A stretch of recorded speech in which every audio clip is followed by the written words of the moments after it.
Hey traders, this is Blake Morrow with Trader Summit, and with me today I have a familiar face. I have Mr. Richard Matthews with us, and he brought a friend. He brought a friend, AD, and that would be Alex. How you guys doing? Good. Yeah, we're good. Can't complain. All It's a right. little chilly today by my standards, but Boiling hot by my standards. Yeah, I was gonna say. So AD, it doesn't sound like you are from the UK originally. no, I'm from Barbados. I'm getting accustomed to the weather, slowly but surely. All right. All right. Well, I'm excited to have you here because we're going to be talking a little bit about cryptos and what you guys do over at your firm. And so let's just actually dive right into it and make sure you all stick around because as on the way out, I am gonna get Richard's thoughts on CPI and inflation data as we have it released here in the US. It's going to be like our market moving data for the week, going to be CPI and PPI, maybe has a view. But let's start off with crypto. Not some people would have called me a few years ago, would have called me more of a crypto skeptic. And I still am as far as, it's going to be the next currency or, it's going to take over the dollar. I've always been a skeptic as far as that goes. From the onslaught. However, I do think that that crypto, Bitcoin, Ethereum, or I'd love to hear your opinions here. There are use cases, and I do believe that it has also been woven into the fabric of the financial system, whether you're talking about Wall Street, a lot of exchanges. So therefore, I don't believe they're going anywhere. In other words, they're not going to disappear. It's not going anywhere. Is it? I think it's up for debate. Where the future of crypto is and where it lies. But I'd love to hear from your point of view, since you are at a crypto firm, what your opinions, although probably biased, where they are and where they lie, and where you see the future of crypto in general. Well, let me start with a scenario. You and I are going on a trip, vacation, hopefully somewhere sunny, not too hot. We're both paying for the plane ticket. So let's say the ticket, you're going to pay $3,000 for your first class seat. You're going to use US dollars. I'm going to use crypto. For some reason, your payment gets declined, but my payment goes through. My payment being crypto, decentralized, does not have any third-party interference. So that transaction will go through. Whereas your payment could have been declined you might be over your limits. Your bank could have said, okay, well, for some reason, I'm going to decline this payment, or you could have gotten hacked for whatever reason. There's so many different ways that, crypto is an advantage compared to the old traditional system. And that's one case. I always think that the different coins and the different use cases it helps us to move forward. For example, Bitcoin is seen as a store of value, whereas Ethereum has different applications that, can be used within the industry. So I definitely think that crypto is here to stay and moving forward can be very much of use to different scenarios. Okay, so let me play devil's advocate really quick as far as your example with us flying and we're going on these trips but how realistic is that today? I mean, I don't know that I can do that today, or can I? I mean, you can. So for example, with the company that I work with, and I'm gonna probably give a bit of a background on that a bit later. And a plug, and it's okay. It's okay to do so. Yes.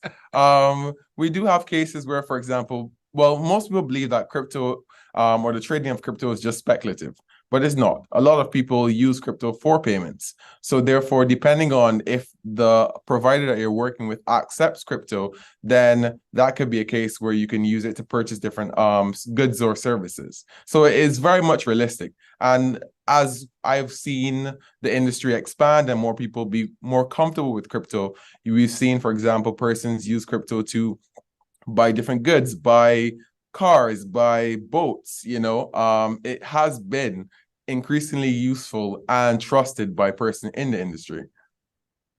So, and I get what you're saying. And I have teenage adults that both of them are drivers. They're of age. And I remember asking them years ago when crypto was kind of coming on the scene, years ago, but really more 5 years ago or so. I was talking to my kids about this. I'm like, would you buy gold, or would you, put your money in crypto? And, their response was, well, why would I buy a rock? Something I gotta, I have it in my hand. Why do I have to do that? Why can't I just have something that I own that is basically electronic, and I don't have to, because I have to store my physical gold in my safe where they don't. So is this maybe more of a situation where, as time goes on and, people like Richard, like myself, we retire, we move along in life, and you have a whole new generation that comes in and it becomes more adoption in the future. Is that the way you see things? Yeah, that is a possibility. I think it's also the freedom that it allows. For example, using your example, having your gold in the safe, whereas I keep my crypto on a small little flash drive offline, so that it's safe. So it could be security reasons as well. Most of the time, you have problems with people, having their accounts hacked or having their cards on their phones, whatever the case may be. But crypto offers that protection, for example, in a form of a cold wallet, which basically means that you store your crypto offline, so your money is safe. So that's an advantage as well. So, okay, let me ask you this then. So where do you see the opportunities in the crypto market? I mean, coming even our currency analysis company, Forex Analytics, that I'm a partner at, we do cover Bitcoin, we cover Ethereum, because those are the big names. That's what Wall Street covers. So it's easy for us to cover that from an analysis point of view. But there's a lot of coins out there. There's a lot of different products. I mean, as an investor and as a trader, where do I start, and where do you see the biggest opportunities moving forward in your space? Yeah, good question. Whenever I look at crypto, I take the perspective of, it's not so different from if you're picking a good stock, right? There are companies that are useful and you will invest your money in because you see that they're healthy, you like the management of it, and you believe that they'll be healthy going forward into the future. It's the same thing for some crypto coins. Yes, you're going to have those that might be meme coins, like Doge is a popular one, or you can have different persons. For example, Circle has their coin, Tether has their coin, and those are stable coins where you trust more in those companies because they're healthier, or they have a model that says, okay, my coin is for the future, and you believe in it. So it's the same thing. If you've done the research on the asset, whatever the coin may be, and you're happy to invest in it, then proceed by all means. But I don't think there's much difference when choosing the correct coin to invest in, if you want to do that, and choosing a good stock. It just means that you have to look at your research, look at the use case, how healthy the information is that is being presented to you, and move from there. AD, I'm assuming you've been in this business for a while in the crypto space, and I mean, I see it just looking at the crypto market as a whole. I see it. You can see all of the whole space moving together. Bitcoin gets hit, everything else is getting hit, or vice versa. If Bitcoin's rallying above 30,000, it drags up the entire space. You mentioned Circle, but what other coins have your attention and really have some good opportunities in the years ahead or the months ahead? Things tend to move in months or maybe even days in your market than they do in our markets. But where do you see the biggest opportunity moving forward? Well, me personally, I think my view is I stand with Bitcoin ETH, just because I go with the assets that have proven themselves over time. Other coins such as Ripple, which is XRP, ADA, Cardano, LTC, those ones are a little too unpredictable for me. So even the world of crypto, the volatility is quite high, as some persons will say, even though over the last few months we've not recorded the highest volatility that we've seen over the past few years. But in the meantime, I still like to have some sort of predictability, I will say, when it comes to certain assets. So, for example, if I know that, well, from the trends that I've seen, Bitcoin normally moves in a circular manner in terms of price, right? We've seen Bitcoin go from 20K to 40K back to 30 and then off to 60, for example. It's always cyclic the way it moves. And I trust that just because of what I've seen over the past few years. And because that makes sense in that regard, and I'm saying, okay, cool. We've started at the beginning of the year around 17. We've moved our way up to 20, dipped back down, back to 30, and that's where we are currently. And we've seen an increase in volatility over the last few days with Bitcoin. So I'm not saying that the bulls are back, but the trajectory seems upwards from here. And I would say that most, I guess, vlogs or most persons in the crypto industry that talk the most have a price point of about 120 for Bitcoin. And it looks like we're going to push there over the next few years. And it's just history that tells us this. All right. Well, I appreciate your time, and I have to say I'm interested. I want to expand on our conversations regarding crypto in the weeks ahead for sure. But I want you to tell us a little bit about where you're at and what your company does specifically, and what's the name of the company? Yeah. So the name of the company I'm with is One. We have two aspects of the business. We have the crypto trading side and the payments platform side. So basically, with crypto, we offer deep liquidity for anyone looking to on or off ramp. This means they either want to buy crypto or sell crypto. And the payment side, we offer IBANs in US dollar, GBP, euro to clients that might have difficulty working with institutional banks and achieving bank accounts in that regard. So we onboard you and you come through our process, and we offer a white glove service. So that just means that we take extra special care of you when you're a client with us. Okay, and your company is called One. Yes. Like ONE. So what's the website? So one.io. Simple. One.io. Got it. All right. Well, Complex thank you for finance made simple. What's that?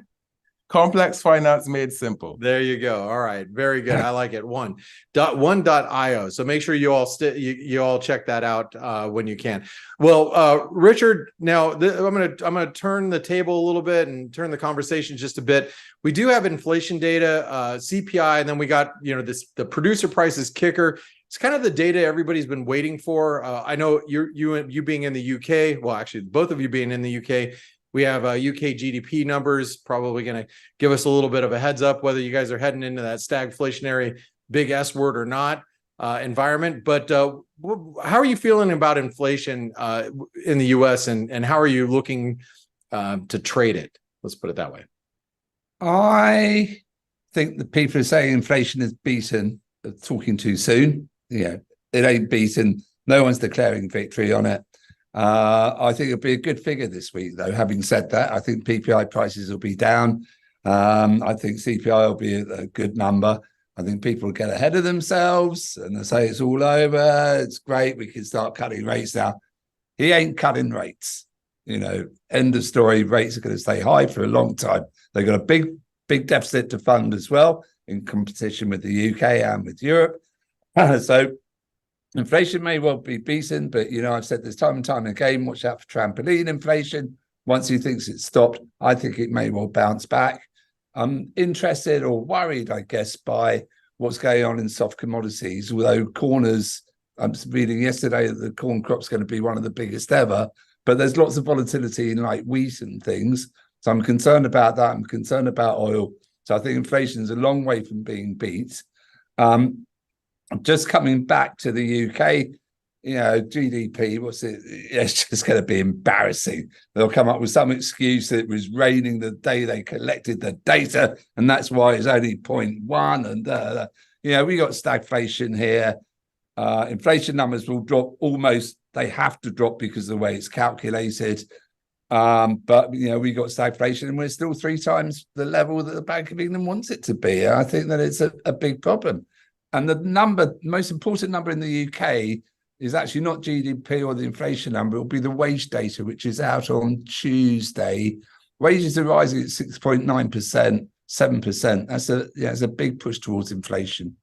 All right. Well, that's something that we'll be watching for next week. And yeah, it will be interesting with the CPI data, how the market positions, and then also, you know, the message if Chairman Powell needs to hammer it home, we'll be at Jackson Hole in just a couple of weeks. So that's going to be the kicker going into the peak holiday season for us traders globally. So right when everybody's not sitting in front of their computer, that's the messaging we'll be looking for. So I want to before the next Fed meeting, isn't it? I think it is. Yeah. The next Fed meeting will be in September, and then and I believe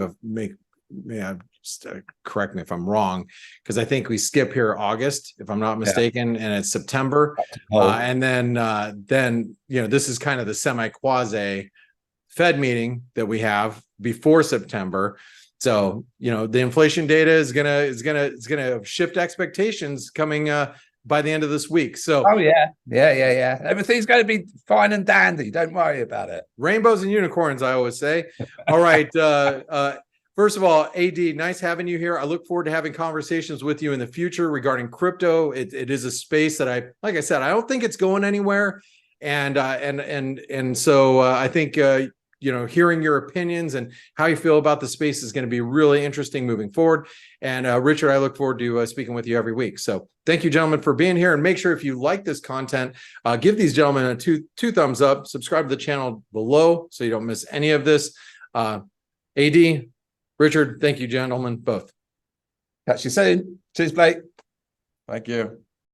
Hey traders, Blake Morrow here. Thanks for stopping by our YouTube channel. Don't forget to like, share, and subscribe to our channel. Also click the bell notifications so you do not miss any of our market-related trading analysis from some of the leading industry experts. Thanks for stopping by. We'll see you in the next video.